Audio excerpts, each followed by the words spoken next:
Hi guys, very warm welcome to all of you. यहाँ पे मैं आप लोगों से डिस्कस कर रहा हूँ डॉस्टोव्स्की की crime and punishment. Already 10 parts मैंने बना दिए हैं। ठीक है, तो आपने पुराने वीडियोस नहीं देखे हैं तो पहले वो वीडियोस देखिए, तभी ये वीडियो आपको समझ में आएगा।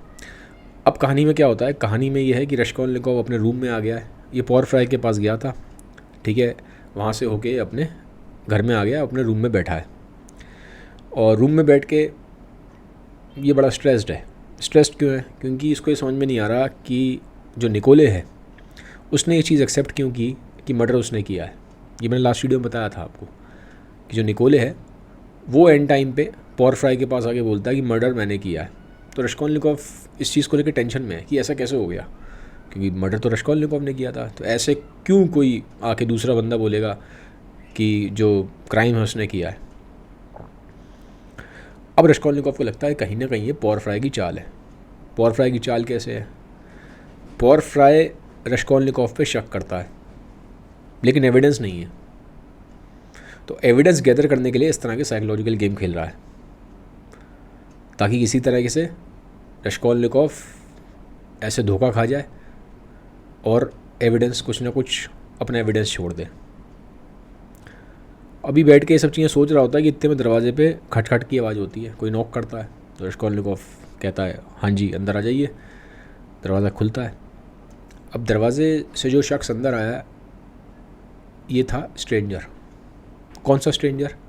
जो मैंने आपको लास्ट वीडियोज़ में बताई थी एक बात कि एक बंदा रश्कोलनिकोव का पता पूछते पूछते ना उसके जो उसका बिल्डिंग है उसके बाहर घूम रहा था।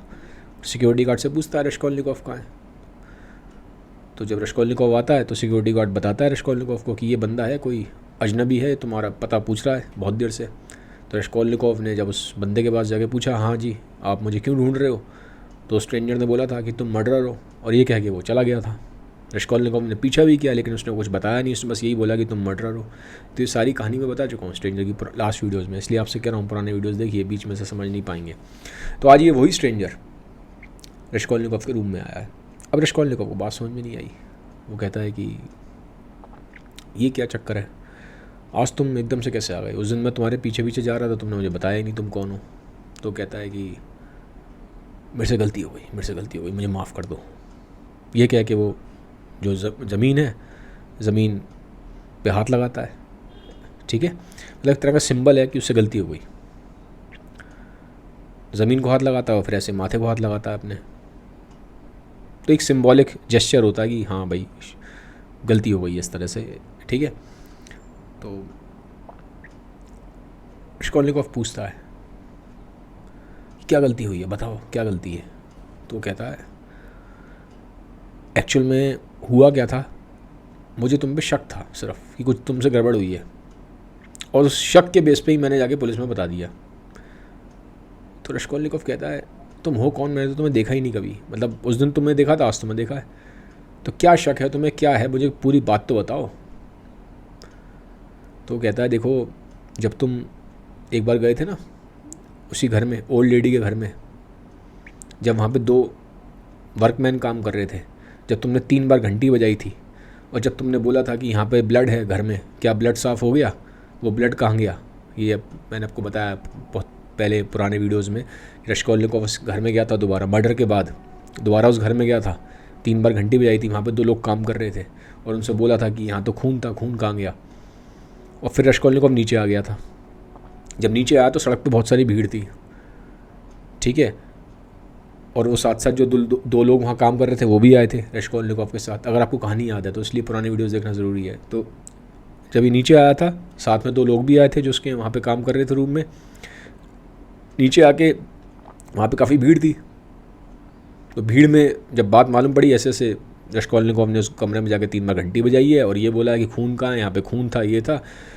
तो वहाँ भीड़ ने बोला था ये बात कि इसको पुलिस के हवाले कर दिया जाए। तो भीड़ में सबसे ज़्यादा जो जिस बंदे ने बात बोली थी कि इसको पुलिस के हवाले कर दिया जाए, इसको पुलिस के हवाले कर दिया जाए, इसने मर्डर किया है, इसके रंग जो उसके हाथ हैं वो खून से रंगे हुए हैं, तो वो बताता है वो भीड़ में इंसान मैं ही था, पर उस दिन तुम्हें भीड़ में छोड़ दिया था। उसके बाद तो चला गया था आगे जहाँ पे मरमेडोलोव का एक्सीडेंट हो गया था। तो ये कहानी है पूरी, मैंने सुनाई हुई है। ठीक है, तो कहता है वो जो भीड़ में इंसान था मैं ही था। जो सबसे ज़्यादा इस चीज़ के फेवर में था कि तुम्हें सजा हो, तुम्हें पुलिस के पास भेजा जाए, लेकिन तुम उस दिन बच गए। तो मुझे लगा कि भैया तो गुनहगार है, बच रहा है। तो फिर मैंने जाके पुलिस में इन्फॉर्म कर दिया था। अब रश्कोलनिकोव के ऐसे सिर पकड़ लेता, अपना माथा पकड़ता है। वो कहता है कि तुमने किस बेस पे जाके पुलिस को बोल दी ये सब बातें? ना तुम मुझे जानते हो, ना मैं तुम्हें जानता हूँ, ना कुछ एविडेंस है, बस ऐसे ही तुम्हारे मन में आया और तुम चले गए पुलिस के पास। तो कहता है तभी तो मैं कह रहा हूँ मेरे से गलती हो गई, मुझे माफ़ कर दो। वो माफ़ी मांगता है। तो फिर वो पूछता है रश्कोलनिकोव, अब जो हो गया, अब बताओ तुमने पुलिस को जाके क्या बोला है? वो कहता है मैं पोरफ्राई के पास गया था। अब रश्कोलनिकोव को और वो होता है, उसकी एकदम दिमाग सनक जाता है। तो पोरफ्राई के पास गया था, सारा जाके इसी ने बोला, यानी कहीं ना कहीं। तो बताता है कि यार पोरफ्राई के पास मैं गया था और मैंने उसको सारी बातें बताई तुम्हारे बारे में, कि तुम ऊपर गए थे, 3 बार घंटी बजाई थी और तुमने ये सब बोला था कि यहाँ तो खून था, खून कहाँ गया। अब रश्कोलनिकोव को बात समझ में आती है, क्योंकि पिछले वाले वीडियो में मैं बात मैंने आपको बताई थी कि पोरफ्राई ने रश्कोलनिकोव को ये बात बोली थी कि तुम उस घर में गए थे, तुमने 3 बार घंटी बजाई थी।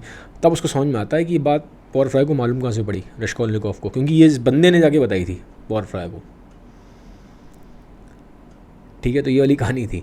और वो बताता है कि फिर पोरफ्राई ने मुझे बोला था कि तुम उस वाले जाकर रूम में बैठ जाओ, और जब तक मैं ना बोलूँ तुम उस रूम से बाहर नहीं आओगे। और पोरफ्राई ने फिर बाद में उस रूम को बाहर से बंद कर दिया था। तो अब रश्कोलनिकोव को बात समझ में आती है। रश्कोलनिकोव पूछता है तुम कौन से रूम में बैठे थे? वो कहता है वो बगल में रूम था, ऐसा दरवाज़ा था, मैं उसी रूम में बैठा था अंदर। अब चक्कर पता क्या था, मैंने आपको लास्ट वीडियो में बताया था, अगर आपने ध्यान से सुना था, आखिरी में लास्ट वीडियो के एंड में मैंने आपको बताया था, पोरफ्राई ने इसको बोला था रश्कोलनिकोव को कि मैं तुम्हें एक चीज़ दिखाता हूँ, ये इस रूम के अंदर है, बंद है, एक स्ट्रेंज चीज़ है, वो उस रूम के अंदर बंद है। ये बात मैंने आपको लास्ट वीडियो में बोली थी। ठीक है, तो वो स्ट्रेंज चीज़ क्या थी? वो स्ट्रेंज चीज़ यही शख्स था जिसको पोरफ्राई ने बंद कर रखा था। तो इससे पहले कि वो दरवाज़ा खोल के इस बंदे को बाहर ला पाता, वो निकोले आ गया था। तो अब आप कनेक्ट कर पाओगे, कहानी कनेक्टेड है। ठीक है, अब उसको बात समझ में आती है रश्कोलनिकोव को कि ये तो यार इस बंदे की वजह से हो रहा है सारा गेम। रश्कोलनिकोव कहता है चलो ठीक है, अब जो हो गया अब क्या कर सकते हैं? तो वो कहता है मुझे माफ़ करो। तो पूछता है उससे कि फिर बाद में क्या हुआ? मैं तो आ गया था।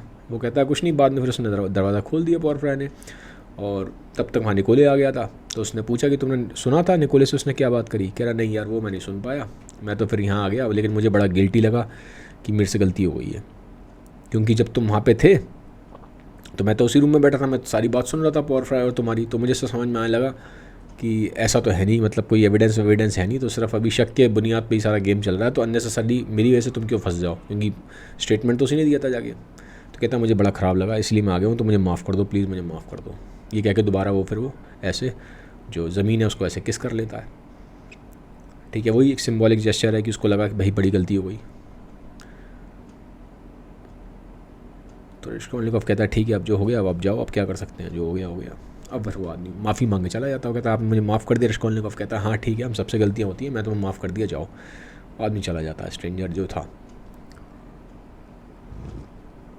अब बंदा चला तो गया, लेकिन रश्कोलनिकोव को अभी भी टेंशन है कि पता नहीं यार क्या माजरा है। अभी भी ये भी कहीं ऐसा तो नहीं है, ये भी पोरफ्राई का ही गेम है, पोरफ्राई ने इस बंदे को भेजा है। तो अब समझ में नहीं आ रहा क्या सच है क्या झूठ है। ठीक है, अब कहानी थोड़ी और आगे जाती है। कहानी आगे क्या जाती है कि रश्कोलनिकोव को जाना था मरमेडोलोव के फ्यूनरल में। मरमेडोलोव का फ्यूनरल था, तो वहाँ जाना था। अब फ्यूनरल में पहुँच नहीं पाता है, थोड़ा लेट पहुँचता है। ठीक है, लेकिन उससे पहले डॉस्टोवस्की ने, राइटर ने, बहुत कुछ दिखाया है फ्यूनरल में, कि फ्यूनरल के बाद क्या हुआ, कैसे हुआ और क्या अरेंजमेंट था वहाँ पे। उससे काफ़ी कुछ मालूम पड़ता है। क्या मालूम पड़ता है? फ्यूनरल हो जाता है और फ्यूनरल के बाद वहाँ पे ना कुछ मील रखी थी, कुछ खाने का सिस्टम था, डिनर था। ठीक है, तो अब वहाँ जो कैटरीना है मरमेडोलोव की वाइफ, वो सारा अरेंजमेंट देख रही है पूरा का पूरा। अब लेकिन कैटरीना के बारे में भी यहाँ पे काफ़ी कुछ मालूम पड़ता है। कैटरीना के साथ क्या था कि कैटरीना वैसे बहुत चीयरफुल है, खुश रहने वाली बंदी है, बहुत होपफुल है, बहुत काइंड है, हर तरीके से अच्छी है वो। ठीक है, और काफ़ी अच्छे बैकग्राउंड को बिलोंग करती है, एक नोबल बैकग्राउंड को बिलोंग करती है, बड़े ही रईस ख़ानदान से आती है, वेल्दी ख़ानदान से आती है। ये बात मैंने बहुत स्टार्टिंग के वीडियोज़ में जब कैटरीना की बात हुई थी, मैंने कैटरीना की स्टोरी सुनाई थी आपको, ठीक है ना, कि बड़ी वेल्दी ख़ानदान से थी वो, ठीक है। तो अब वेल्दी ख़ानदान से थी और एक उसके अंदर एक प्राइड भी थी, उसकी अपब्रिंगिंग काफ़ी अच्छी उसमें हुई है, तो एक प्राइड थी उसके अंदर। तो वो चाहती थी कि भाई ये जो मैं अब आफ्टर फ्यूनरल जो मैंने खाना रखा है, डिनर रखा है, ये ठीक हो, मतलब कोई ये ना कहे कि हाँ हमने किसी तरीके से कोई कमी कर दी, ठीक है। तो एक अपनी सेल्फ एस्टीम और एक प्राइड मेंटेन करने के लिए बड़ा जितना हो सकता है उसको अच्छे से करती है, काफ़ी पैसा वैसा जितना था उसके पास वो खर्च करती है। ऑब्वियसली रश्कोलनिकोव ने तो मदद की थी उनकी पैसे के टर्म्स में। अब हुआ क्या है, उसने बुलाए थे बहुत लोगों को, काफ़ी लोगों को बुलाया था, हर तरीके के बंदे को बुलाया था जिनका अच्छा खासा फाइनेंशियल स्टेटस है, क्योंकि जो अच्छे ख़ानदान को बिलोंग करती थी, तो जो उसके फादर थे वो तो बड़े अच्छी पोस्ट पे थे, कर्नल वगैरह थे, तो उनके दोस्त अच्छे थे, रिश्तेदारी उनकी अच्छी थी, सबकी मतलब जान पहचान अच्छी थी, तो उसने सारे बड़े बड़े लोगों को बुलाया था। और जो नॉर्मल लोग होते हैं उन्हें ही बुलाया था, और कुछ लोग ऐसे भी थे जिनका फाइनेंशियल बैकग्राउंड अच्छा नहीं था, उनको ही बुलाया था। अब लेकिन हुआ क्या, जो फ्यूनरल था वहाँ लोग पहुँचे ही नहीं, जो बड़े ही हाई क्लास लोग थे, पैसे वाले थे, वो कोई नहीं पहुँचा, जिनसे एक्सपेक्टेड नहीं था वो पहुँच गए। बहुत ही कम लोग पहुँचे, वैसे ज़्यादा लोग पहुँचे ही थे, हार्डली शायद 4-5 लोग पहुँचे थे। लेकिन जब ये बात मील की आ रही है, फ्यूनरल के बाद जो मील हुआ है, खाने का जो बंदोबस्त था, खाने में सब पहुँच गए, ठीक है। लेकिन उसमें भी ज़्यादातर जो बड़े जिनको बड़ा हाई फाई और रिस्पेक्टेड मानती थी, उन सब क्लास से वो पहुँचे नहीं। ज़्यादातर जो पहुँचे थे वहाँ पे ये वो लोग पहुँचे थे जिनका फाइनेंशियल स्टेटस खुद का बहुत अच्छा नहीं था, ठीक है। और क्योंकि जहाँ पे रहती थी वहाँ पे भी काफ़ी सारे किराएदार रहते थे, किराए के मकान में रहती थी कैटरीना मेरमेडोलॉफ, तो उसमें पूरी बिल्डिंग में बहुत सारे किराएदार रहते थे, वो सारे पहुँच जाते हैं, और उनका भी जो फाइनेंशियल स्टेटस है बहुत अच्छा नहीं है। अब कैटरीना को इस चीज़ की बड़ी वो है कि कहीं ना कहीं जो भाई जो बहुत रिच क्लास है वो आया नहीं, बड़े जो रिस्पेक्टेड लोग हैं सोसाइटी के वो आए नहीं, जिनसे एक्सपेक्टेड नहीं था उसको ज़्यादा वो सारे आ गए। और उसको लगता है कि फ्यूनरल के टाइम पे तो कोई आया नहीं, जहाँ सच में आपको शोक प्रकट करना होता है, खाना खाने के लिए सारे आ गए, खाना खाने के टाइम बड़ी भीड़ थी, तो उसको लगता है अरे मतलब क्या मतलब माजरा है। अब होता क्या है, इस चीज़ को लेकर पहले ही वो अपसेट है, और गुस्सा उसको आता है अपनी मकान मालकिन पे। वहाँ जो मकान मालकिन थी उसका नाम था एमिलिया, क्योंकि एमिलिया की रिस्पॉन्सिबिलिटी थी, उसने बोला था एमिलिया को कि तुम ही जाके सब लोगों को इनवाइट करके आओगी। तो लगता है एमिलिया ने ठीक से इनविटेशन ही नहीं दिया, तो गलती एमिलिया की है, तो उसको अंदर ही अंदर बड़ी ना एक खुंदस भी है। लेकिन अब वहाँ तो अब सबको आया तो सबको ठीक से आपको वो करना पड़ेगा, जो मेहमान आए हैं उनको ठीक से आपको एड्रेस करना पड़ेगा। तो अब होता क्या है कि मेन उसको इस चीज़ पे ख़राब लगता है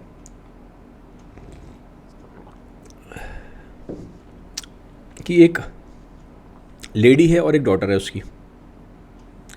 लेडी और डॉटर वो भी उसी बिल्डिंग में अभी नए नए वहाँ पे शिफ्ट हुए थे किराए पे, वो भी कुछ पीटर्सबर्ग वगैरह में बिज़नेस करने आए थे, लेकिन वो कैटरीना से ज़्यादा घुलते मिलते नहीं थे।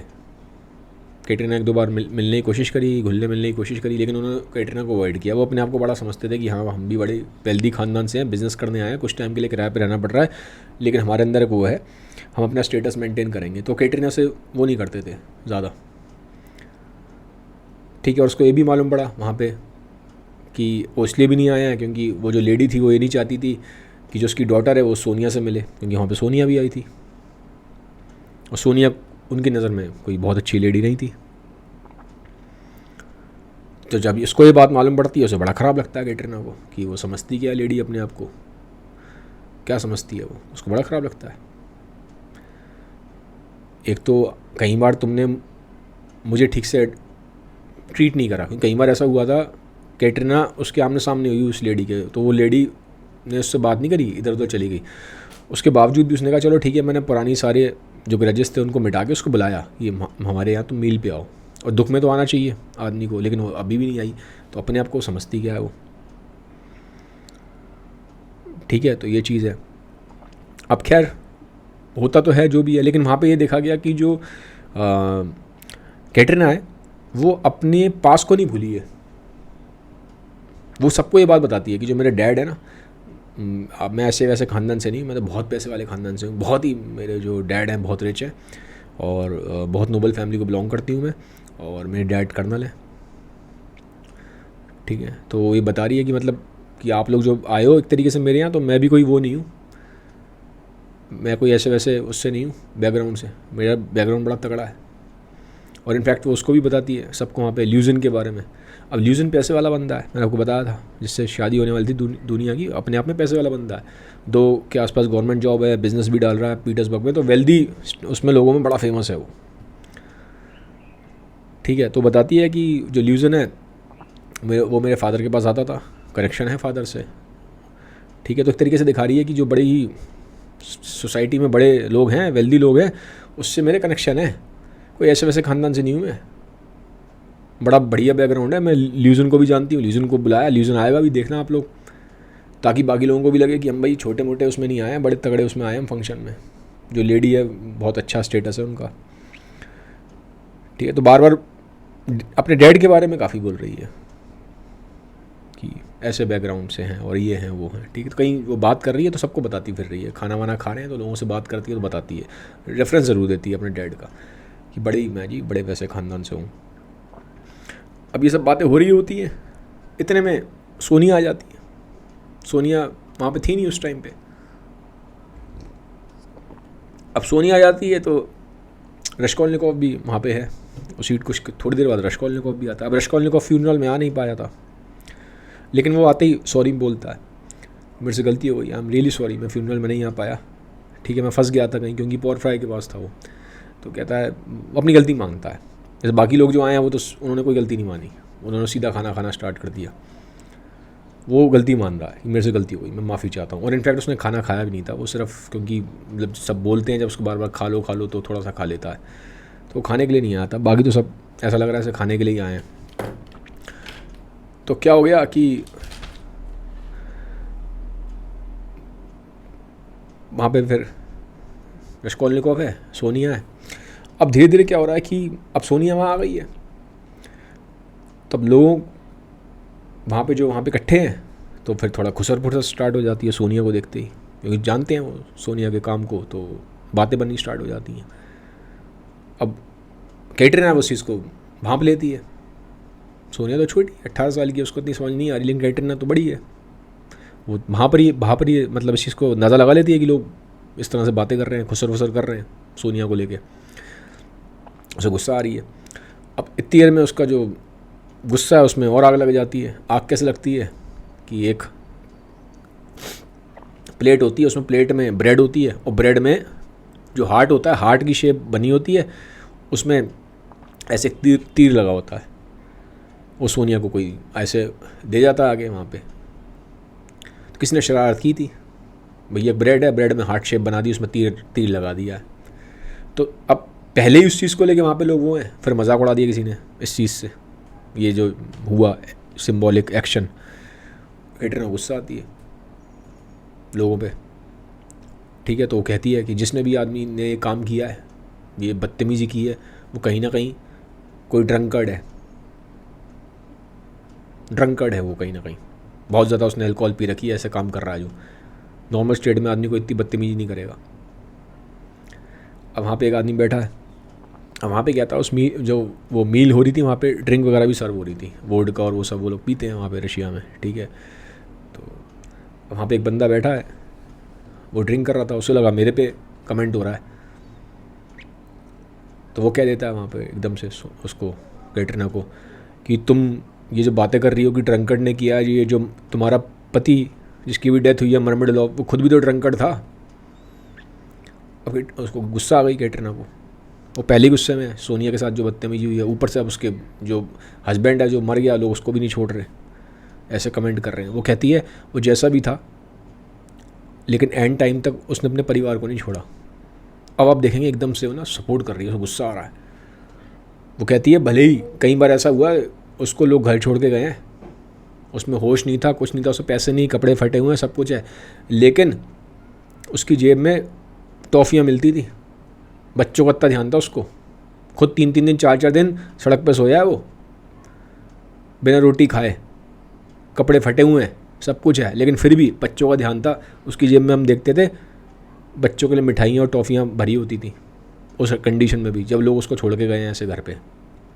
तो ये बातें ना बनाओ, फैमिली का ध्यान दिया है, प्यार करता था बच्चों से सबसे, अब वो डिफेंड कर रही है। अब थोड़ा गुस्सा आ गया, आवाज़ तेज़ हो गई। अब लोग डरे जाते हैं, लोगों को भी लगता है यार ये तो गड़बड़ हो जाएगी यहाँ पे। अब सोनिया भी देख रही है, सोनिया को भी लग रहा है कहीं अभी यहाँ बवाल ना हो जाए, वो चाहती है शांति से मैटर ख़त्म हो। क्योंकि देखो अब क्या था, मैं बताऊँ कैटरीना के बारे में आपको मैंने बताया, कैटरीना वैसे बहुत अच्छी है, काइंड है, पीसफुल है, लविंग है, चीयरफुल है, सब कुछ है, लेकिन ज़रा सा ट्रिगर मिल जाए उसको, और ऑब्वियसली इसकी भाई किस्मत तो आप सोचिए बड़े ही नोबल बैकग्राउंड की थी, अब उसकी जो कंडीशन थी उसकी लाइफ की तो अच्छी रही नहीं है। ठीक है, मरमडोफ के से शादी के बाद तो फाइनेंशियल कंडीशन ठीक नहीं रही है, तो उसकी हालत तो वैसी रही, मतलब काफ़ी फाइनेंशियल स्टेटस की वजह से हालत ख़राब थी। तो ज़रा सा क्या होता था, ट्रिगर मिल जाए ना, कोई प्रॉब्लम आ जाए, गुस्सा हो जाए तो एकदम फिर गुस्सा आ जाता है उसको, फिर नहीं सोचती वो कौन है सामने, फिर वो पूरा गुस्से में आ जाती है, फिर तो अपने आप को भी कोसेगी, कोई नहीं है तो जो सामने अगर कोई है जिसकी वजह से हुआ तो उससे तो फिर वो बिल्कुल सही कर देती है 1 मिनट में। उससे गुस्सा आ जाता है, फिर वो ऐसे बोल रही है। तो अब क्या होता है, इतने में वहाँ पे कोई कमेंट कर देता है कि अरे आपको तो इतना गुस्सा आता है कि आप तो, हमने सुना है कि आप अब तो अपने जो पति थे उनके तो बाल खींचती थी। ये तो मैंने आपको बताया है, गुस्से में उसने अपने पति के कई बार बाल खींचे हैं। अब यहाँ वहाँ पे कोई बंदा कमेंट कर रहा है वहाँ पे, अब फिर दोबारा गुस्सा आ गया उसको। गुस्से में तो है ही वो, पहले ही किसी ने ड्रंकर्ड बोल दिया, अब कोई बोल रहा है कि तुम तो बाल खींचती थी पति के अपने। तो वो कहती है कि लोग इतने बेकार हैं कि कोई आदमी जब मर जाता है उसको भी नहीं छोड़ते। तो कहती है मैं भी बेकार लोग जो है ना, जो कमेंट करते हैं, उनके बाल तो अभी भी खींच सकती हूँ, अभी भी बाल खींच सकती हूँ उनके। तो अब वो जो बंदा इसने बोला वो घबरा गया, डर गया, ये तो गुस्सा आ गया इसको। तो फिर कैसे कैसे करके मामला शांत होता है, चुप होते हैं सारे। अब होता गया है, अभी ये मामला शांत हुआ, इतने में फिर मैटर आ जाता है कैटरीना के बीच में और जो मकान मालकिन थी एमिलिया, उसके बीच में। यहाँ झगड़ा होना शुरू हो जाता है इनके बीच में। अब इनके बीच में झगड़ा कैसे होता है, एक तो पहले ही उसको लगता था कैटरीना को कि एमिलिया की वजह से ही लोग नहीं आए यहाँ पे। एमिलिया को काम दिया था लोगों को इनवाइट करके आओ, पता नहीं क्या इनविटेशन दिया इसने, इसको एक काम दिया ढंग से वो भी नहीं करा उसने, वो पहली गुस्सा है उस चीज़ को लेके। अब हुआ क्या,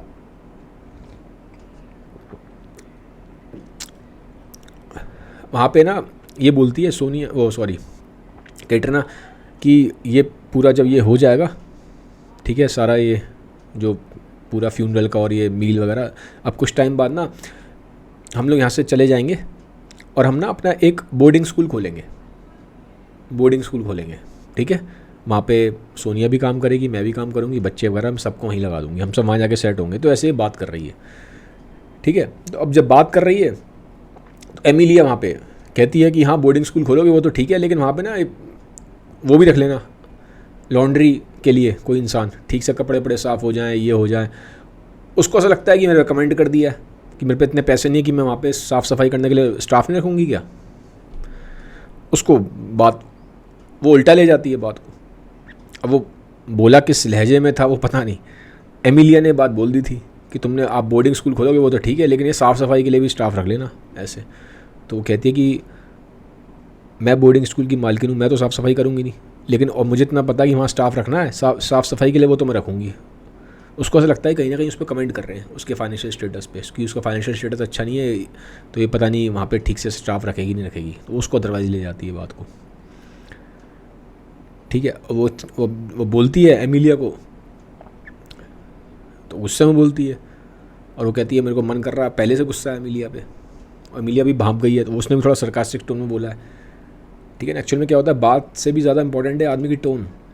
आप अच्छी बात ही बोलें लेकिन टोन ख़राब हो तो आदमी ख़राब ले जाता है, ख़राब बात हो टोन अच्छी हो फिर भी आदमी इतना बुरा नहीं मानता। तो टोन ख़राब थी, अब इंटेंशन ख़राब थी नहीं थी वो भी पता नहीं, लेकिन टोन ख़राब थी। और पहले ही उससे ग्रजेस लेके बैठी हुई थी एमिलिया से, इनविटेशन ठीक से नहीं किया उसने, उसको ऐसा लगता है, तो उसको बात पर गुस्सा आता है और पब्लिकली उसने बात बोल दी। उसको लगा मेरी बेइज्जती कर रही है एमिलिया, मेरी बेइज्जती कर रही है। और एमिलिया ये बात भी बोल देती है कि तुमने ना किराया नहीं दिया बहुत टाइम से, और उसे खुंदस आ जाती है। वो कहती है कि मैं आज ही मकान खाली कर रही हूँ, पकड़ो तुम किराया भराया, और मैं अभी मेरा मन कर रहा है अभी तुम्हें मैं ठीक कर दूँ। और उसे गुस्सा आ गया। मैंने बोला था गुस्से में, फिर वो किसी की नहीं सुनती, तो बोल देती कैटरीना मेरा मन कर रहा है अभी तुम्हें ठीक कर दूँ 2 मिनट में। तो अब एमिलिया को भी गुस्सा आ जाता है। अब वो मकान मालकिन है तो उसकी अपनी एक वो है, ईगो है। वो कहती है तुम मेरे डैड को नहीं जानती, मेरे डैड बर्लिन में ये हैं वो हैं। अब एमिलिया जर्मनी से थी, बर्लिन जर्मनी में कैपिटल है जर्मनी की, इफ़ आई एम राइट, शायद बर्लिन ही है। तो कहती है मेरे डैड तो बर्लिन में बहुत वेल्दी आदमी है, बहुत माने जाने हैं, और ये हैं वो हैं, तुम जानती नहीं मेरे डैड को, एमिलिया बोलती है। तो वो कहती है कैटरीना तो मैं कौन से ऐसे वैसे ख़ानदान से हूँ, मेरे डैड भी हैं, मेरे डैड कर्नल हैं, और मैं बहुत पैसे वाले ख़ानदान से हूँ, मैं बहुत नोबल ख़ानदान से हूँ, मुझे ल्यूजन भी जानता है, मेरे घर में वो भी आते हैं, ये भी आते हैं, फलाना आते हैं, वो आते हैं। वो कह रही है मेरे भी डैड ये हैं, मेरे हैं। तो अपने अपना पापा को लेकर लड़ाई हो रही है दोनों की। वो कह रहे हैं मेरे पिताजी हैं, वो कह रहे हैं मेरे पिताजी हैं। लड़ाई होना शुरू हो जाती है। कैटरीना उसको बोल देती है मुझे तो लगता है तुम झूठ बोल रही हो, तुम्हारे डैड वगैरह ऐसा कुछ है ही नहीं, फालतू की बातें कर रही हो। तुम्हारे डैड तो वहाँ पे ये बेचते हैं, या तुम्हारा डैड तो वहाँ पे ये छोटा मोटा ऐसा कुछ काम करते हैं, ऐसी यहाँ पे तुम गप्पे मार रही हो पब्लिक के आगे।